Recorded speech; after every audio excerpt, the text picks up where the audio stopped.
मित्रों, धर्मांतरण और सेक्स रैकेट का आरोपी ये जो दोनों सगी बहन जो पकड़ी गई है, अमरीन और अफरीन, इसके बारे में पुलिस ने बताया है कि ये हाई प्रोफाइल पार्टियों में लड़कियों का सप्लाई करती थी। पहले ये अमरीन और अफरीन नाम की जो दोनों सगी बहन है, ये झुग्गी झोंपड़ी में रहा करती थी, लेकिन फिर ये सेक्स रैकेट के धंधा में लिप्त होती है। खुद तो ये वेश्यावृत्ति की धंधा करती ही करती है, उसके बाद तमाम उन हिंदू की लड़कियों को अपने जाल में फंसाती है। नौकरी का लालच दे करके उन तमाम हिंदू की माता बहनों को अपने जाल में फंसाती थी। इसके बारे में तरह तरह के खुलासे हो रहे हैं। भोपाल पुलिस ने बताया है कि अहमदाबाद और मुंबई ले जा करके न जाने कितने हिंदू लड़कियों को ये कोठा पे बेच चुकी है। उन तमाम हिंदू लड़कियों को पहले ये नौकरी का झांसा दे करके जाल में फंसाती थी, फिर उसके साथ अपने आशिक और अपने बॉयफ्रेंड के सामने उसको परोस देती थी, उसका दुष्कर्म करवाती थी, दुष्कर्म करते हुए उसका वीडियो बनाती थी और उसी वीडियो को हथियार बना करके उसका दबाव दे करके धर्मांतरण कराती थी। और फिर जो है उस तमाम हिंदू लड़कियों को अहमदाबाद और मुंबई ले जा करके बड़े बड़े कोठा पर बेच दिया जाता था। उस लड़कियों को वेश्यावृत्ति की धंधा में धकेल दिया जाता था। जरा सोचिए ये कितनी बड़ी वेश्या है ये दोनों बहन। ये अमरीन और अफरीन जो पकड़ी गई है, ये लोग कौन है? और इसके साथ में जो पकड़ा गया एक लड़का है, वैसे कुल 6 लोगों को गिरफ्तार किया गया है, लेकिन उसमें एक नाम चंदन यादव का आ रहा है, जो पहले तो ये सनातनी था, यदुवंशी था, लेकिन बाद में ये कन्वर्ट हो जाता है और कन्वर्ट होने के बाद में ये हिंदुओं को कन्वर्ट कराने का ठेका ले लेता है। हिंदू के माता बहनों को लव जिहाद करने का, प्रेम जाल में फंसाने का, कन्वर्जन कराने का, धर्म परिवर्तन कराने का बहुत बड़ा टेंडर ले लेता है।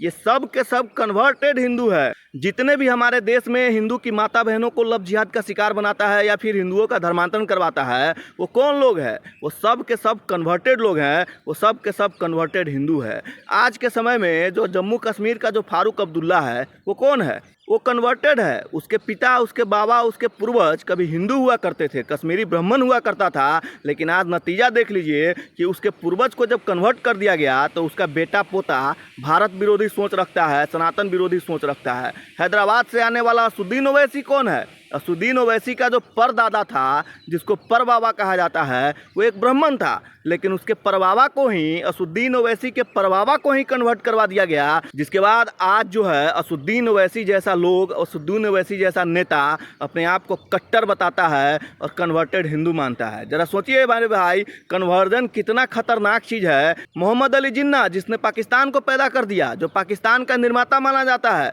पाकिस्तान का राष्ट्रपिता है मोहम्मद अली जिन्ना, वो कौन था? उसके जो परदादा थे वो भी एक हिंदू थे, सनातनी थे। मोहम्मद अली जिन्ना के परदादा को ही कन्वर्ट करवा दिया गया, जिसके बाद मोहम्मद अली जिन्ना जैसा कट्टर मुस्लिम पैदा हो जाता है और भारत को टुकड़े करने में सफल होता है। अगर उसके परदादा को कन्वर्जन से रोक लिया गया होता, उसकी घर वापसी करा दी गई होती, तो मोहम्मद अली जिन्ना का जो परदादा था, जो कन्वर्ट होकर के इस्लाम कबूल कर लिया, उसको अगर रोका गया होता तो आज मोहम्मद अली जिन्ना न पैदा होता और ना ही भारत का टुकड़ा होता और ना ही पाकिस्तान बनता। तो मेरे भाई, कन्वर्जन जो है ना, कन्वर्टेड धर्म परिवर्तन इतना खतरनाक कीड़ा है जो हिंदुओं को, इस देश को, भारत को, भारत की मिट्टी को दीमक की तरह चाट रहा है। और आने वाले 20 से 25 सालों में पतन हो जाएगा, सनातन संस्कृति का पतन हो जाएगा, हिंदुत्व का पतन हो जाएगा और इस देश को भी भाई साहब चाट लिया जाएगा। उदाहरण के तौर पे आप मोहम्मद अली जिन्ना को देखिए ना। मोहम्मद अली जिन्ना का जो परदादा था वो एक हिंदू था, लेकिन उसको कन्वर्ट करवा दिया गया, जिसके बाद मोहम्मद अली जिन्ना जैसा शैतान पैदा होता है और मुस्लिम लीग की स्थापना करता है, भारत को टुकड़े करवाता है और पाकिस्तान का जन्मदाता बन जाता है। इस सब का इतिहास खंगालिएगा तो सब के सब हिंदू है, सब के सब ब्राह्मण है, कहीं ना कहीं ये लोग सनातनी है, लेकिन ये लोगों को, इनके पूर्वजों को कन्वर्ट करवा दिया गया, जिसके बाद इनके आल औलाद किस तरीके से इस देश के लिए, सनातन के लिए खतरा है, इसका उदाहरण आपके सामने है।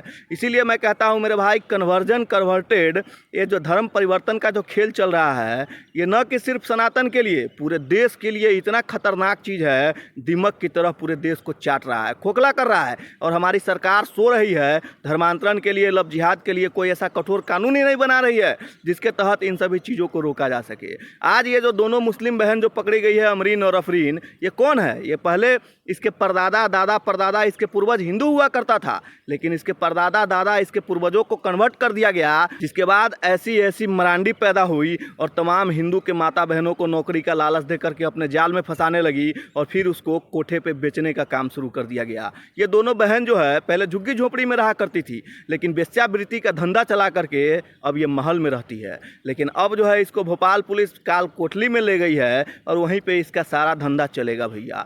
तो मैं बार बार कहता हूँ मेरे भाई, धर्मांतरण और लव जिहाद एक ऐसा कीड़ा है जो दीमक की तरह हिंदुत्व को, सनातन को और इस देश को खा रहा है। समय रहते हुए अगर भारत सरकार इस पे कठोर कानून नहीं बनाई तो भैया आने वाले समय में कोई नहीं बचा सकता है, पतन होना तय है। इस चीज़ को याद रखिएगा। जय सिया राम।